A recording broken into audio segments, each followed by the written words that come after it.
We'll record this. I played baseball, my man. Baseball, and I played basketball. But let's start the show. Hello, Madden Nation. Gibs here for another exciting edition. It is not your den, it is not my den, but it is the Mad Den, aka the Laser Show, the internet's most passionate show about John Madden NFL 12 football 2012. Again, I repeated it twice. I always do that. Show 149. One more away from big 150. I don't know. Is that big of a deal? I'm pretty excited about that. 150. I mean, we get to 200. I want to do another special show like show 100. Look back. That was pretty cool. But 149. We're actually making an executive decision this morning. A timeout. Quick timeout. That I wanted to talk about wide receiver spotlighting in Madden NFL 2012. Last night on Twim, played Ty. Great game, grinded out. He had 14 minutes of possession. I had 5 minutes of possession, so he really ball controlled. I ended up coming back, winning in overtime, getting a big 4th and 1, a 3rd and 1 stop, a 4th and 1 stop, and getting the field goal to win the game in overtime. So great game to you, Ty. I appreciate coming out. Always love the competition you bring to the table. It was a great time when you actually came to the studio and played under the lights. The hot seat, we like to call it. So we're actually live streaming here right now over on Ustream, so you can check us out there.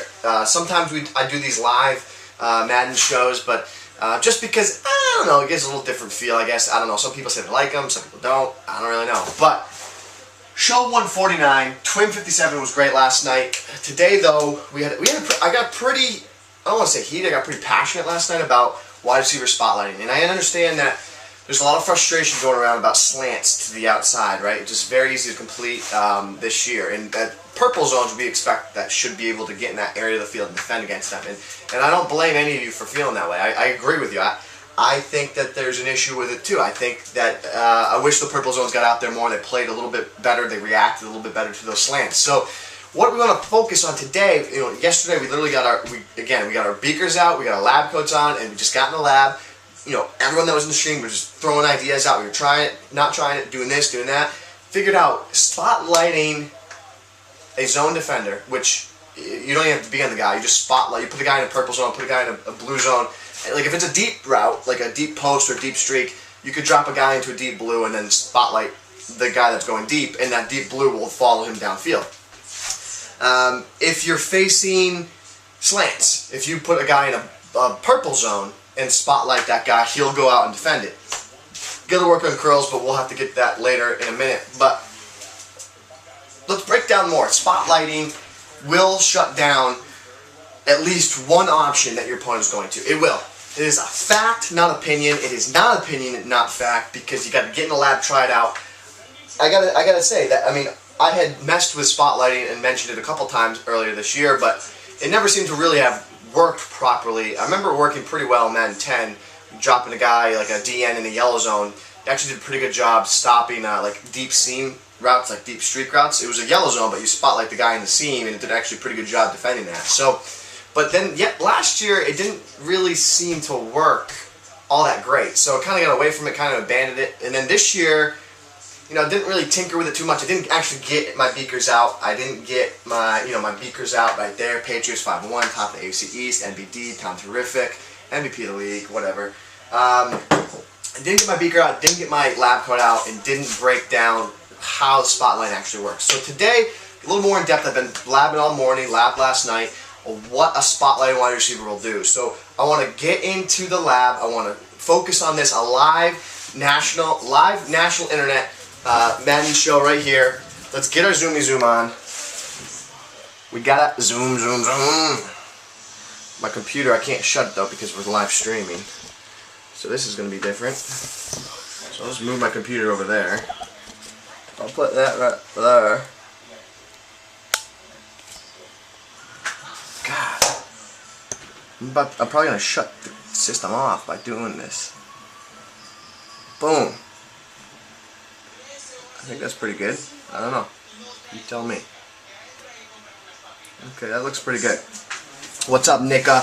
Six Stick, Gene Ashton is in the chat. Gas Man's in the chat. We got Big Stevie in the chat.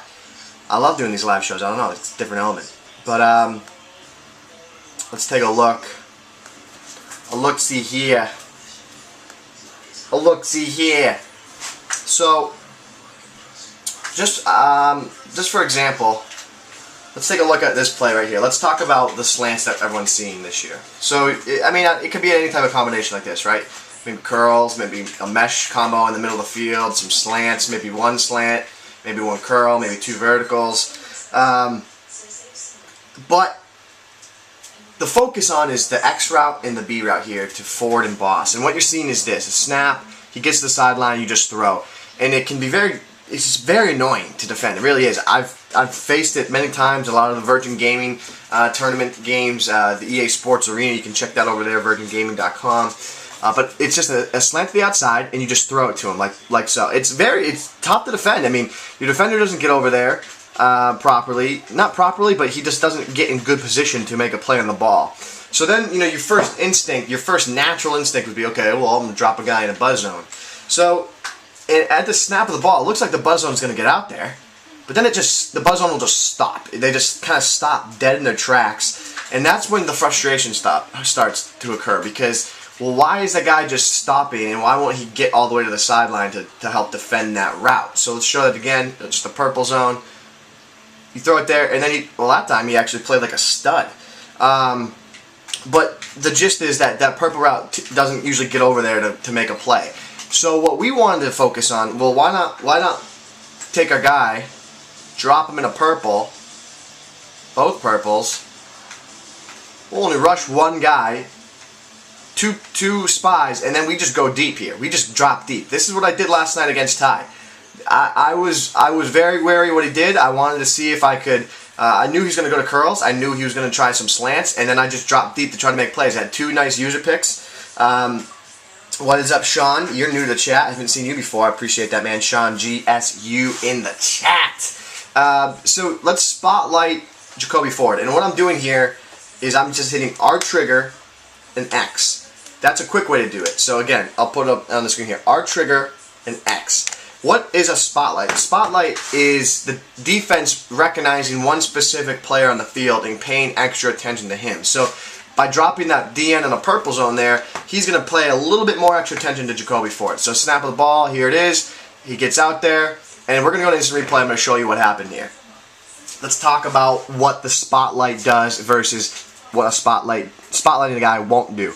I want you to first look at the left side of the field here. Watch the purple zone on the left side of the field, the DN. Look at this. The man is just blanketed in over there. He's all over the field. He's all over the field, all over him. Now look at the purple zone on the right side of the field. The route that this is giving everyone frustration this year. Look at that purple zone. Watch. Stops. Dead in his track. And that's where the problem is, because it looks like it's defended. Defended. And then you throw that slant right about, maybe you probably would throw it right about here because you know he's going to stop. You throw it, and then he stops, and then you get that angle again, and he doesn't get there to make a play on the ball. So that's where you see the spotlight activating and working. Watch the difference between the two guys. The one on the left is engaged with the play, and he's over there defending the receiver. The one on the right is just stops dead in his tracks right on the numbers, and he's just a jerk. He's a jerk. I don't know any way to describe it. I don't like him. I don't like when he doesn't do that. He's a jerk. So what we're seeing here is a 50-50 situation. He's either, we guess, okay, well, maybe, you got to assume, okay, if they're on the left hash, right, because not every time the ball's not perfectly in the middle of the field. It's a lot harder it is to fit that route into Jacoby Ford there. So if I see a situation where they're on the left hash, immediately what I'm going to do is I'm going to put a guy over in a purple zone over there. Maybe I'll bring pressure. I don't know. I'm just labbing. I've got my lab coat on. So I'm going to spotlight boss because that's the strong side of the field. I'm going to roll over there and try to get over there. Almost completed the pass, but it was out of bounds. I had to wait on it because that purple zone was out there trying to defend it. And that's what the spotlight's going to do. Spotlight's going to have that purple zone being more engaged with the wide receiver that you're choosing to guard. So see how he just continues going over there. He doesn't stop. Normally he would have stopped right on those numbers, and he would have. He doesn't. I don't think he got his foot down. Nope. That's a no bueno catch. That's a no catch. We'll take that all day. So that's one way that the spotlight's going to work. Let's also talk about another thing. Situation here. So we already discussed. We already discussed this deep corner route, right? So zone. If we played zone. So now in cover 3, you see this all the time, right? Cover 3, boom. flood the zone deep, boom. Make a play, click on, try to make a play, right? You're going to flood the deep with 4 routes deep, and the defense is in a tough situation. They're in a predicament. So what if you did something like this? Drop Wembley in a deep zone, maybe drop Groves in a deep zone. Now you kind of created your own kind of mimic cover 4. So now let's say the defense is going to try and forward us, and we want to take away Schillens. So we're going to spotlight Schillens, R trigger A, and now Schillens is going to go to the deep corner. What do you know? What do you know? We got a guy playing over there. What do you know? Let's take a look. One more time.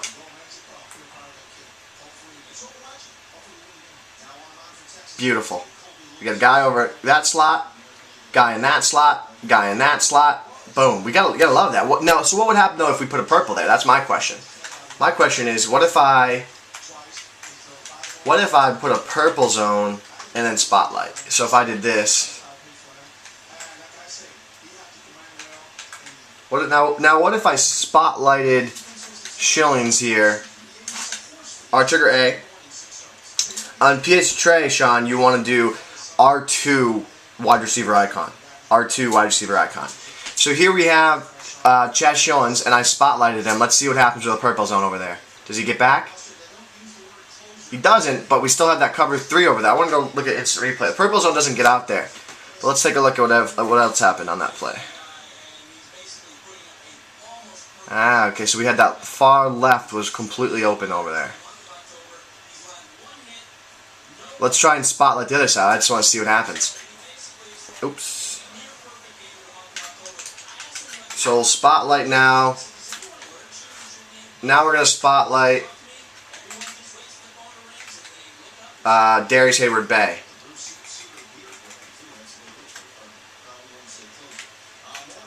Hayward-Bay.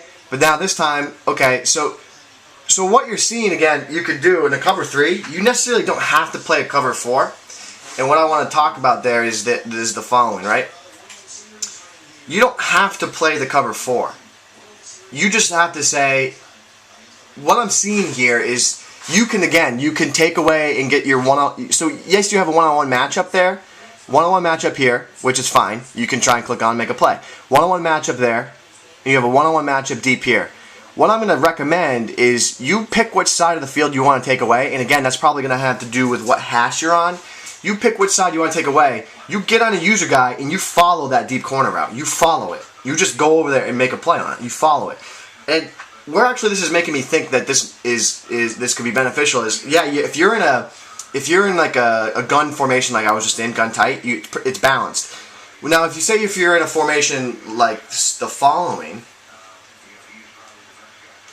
so if you're in a formation like gun flip trips here, this is where this could be actually very effective. Let's put a guy in a purple.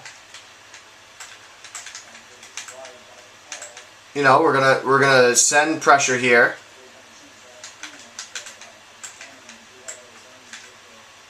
So we're sending pressure off the right edge, and now what I'm going to do here is I'm going to just man him up on forward because my goal here is I'm trying to follow him, or I'll just drop him in a yellow. My thought process is you take a user guy and you follow those routes. But now what I'm also going to do is I'm going to spotlight forward. So you don't have to worry about the left side of the field. You just want to worry about that right. Oh, that's what you got to worry about. You got to worry about the deep post.